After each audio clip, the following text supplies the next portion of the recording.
Okay, so if you can please tear out page 190 of your textbook, you're going to see this foldable, and we're going to talk about lots of different ways to represent the steepness of a line, otherwise known as slope. So when we talk about the slope of a line, we're talking about the amount of slant that it has.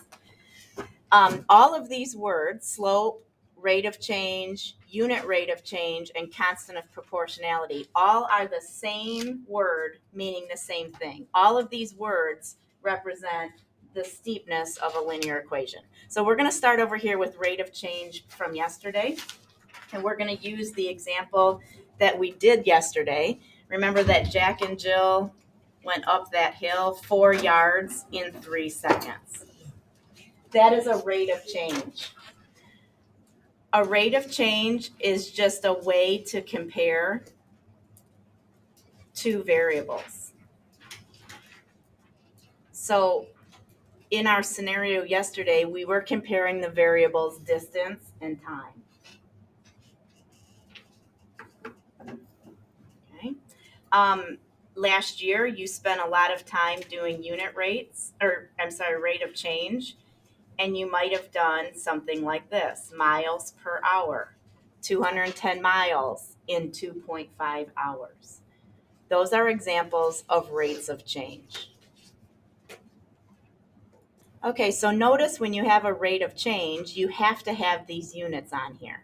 We would never say that a rate of change is 4/3 because that doesn't tell us anything about the two variables changing. Then from last year, you should be very familiar with the difference between rate of change and unit rate. A unit rate is when we reduce that to 1 unit. So if we take 4 yards in 3 seconds, if we change it to 4/3 of a yard per second, that is a unit rate. So in a unit rate, the denominator has to be 1.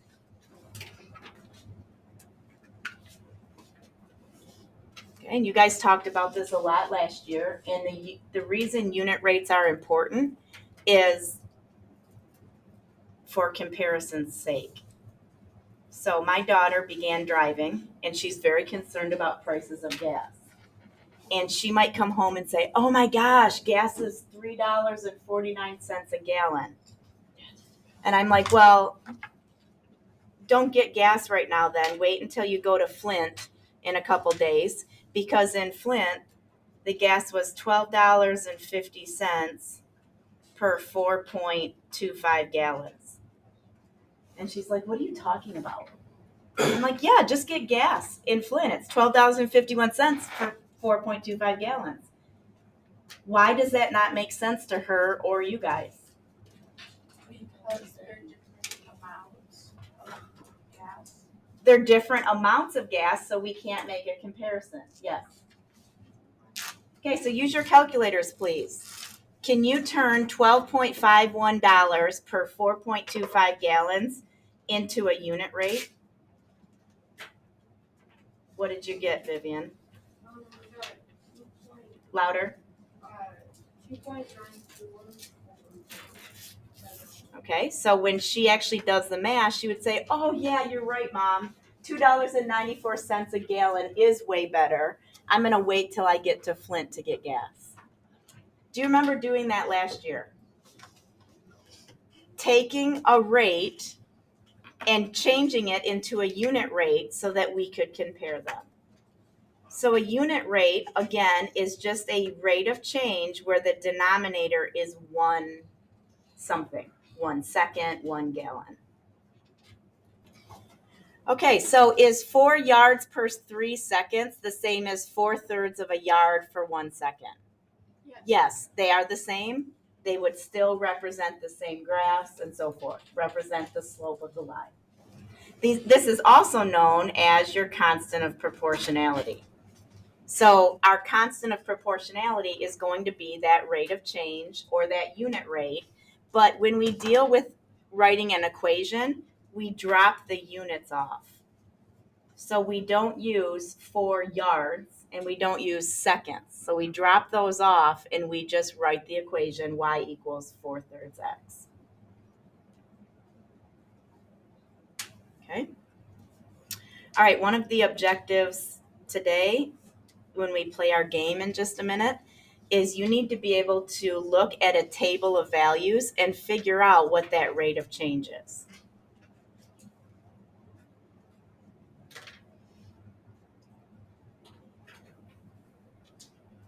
So let's say that we have these table values. Looking at this table, we want to come up with the rate of change. Okay, now we talked about yesterday, the rate of change is represented as the change in y over the change in x. So this triangle is the symbol delta, the delta symbol from the Greek alphabet, and it means change. So let's look at this table. How much are the y values changing? 4. Good. We are adding 4 every time. So that goes on top. Our change in y is 4 units. What's our change in x? 2. We're adding 2 every time. So our change in x is 2.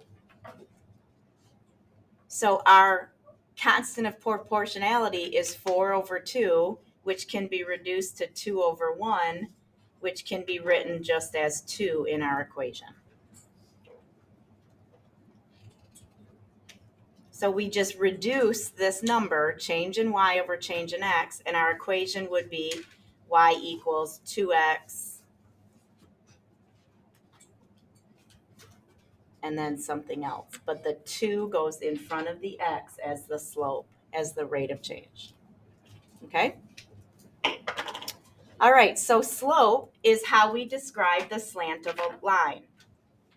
Okay, so when we take a look at a line, and I'm not going to put the coordinate grid here, but if you can imagine, the XY axis is over here. If we look at this line, would we say that if this line is going up or going down?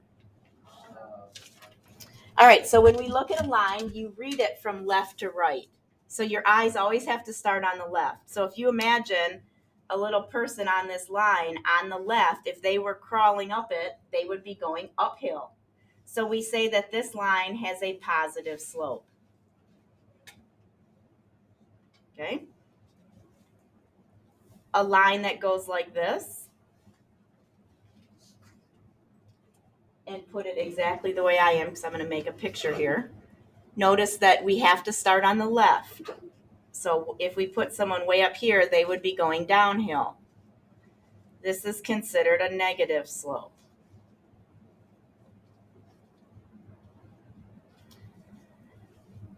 Okay, so I'm going to make a picture of this, and this is going to be called Slope Man. So watch me draw it first. So this line is positive. This line is negative. A vertical line is considered an undefined slope. And a horizontal line has 0 slope. So if you look at this, do you see a face? Here's our nose with the U, the horizontal line with the chin. So this is kind of a nice illustration called Slope Man for you to remember, what does a line look like when the slope is undefined? Very good. Straight up and down. A slope with 0 slope is horizontal, positive and negative. Okay? All right, this is going to go into your notebooks, and then we'll go on to the next video.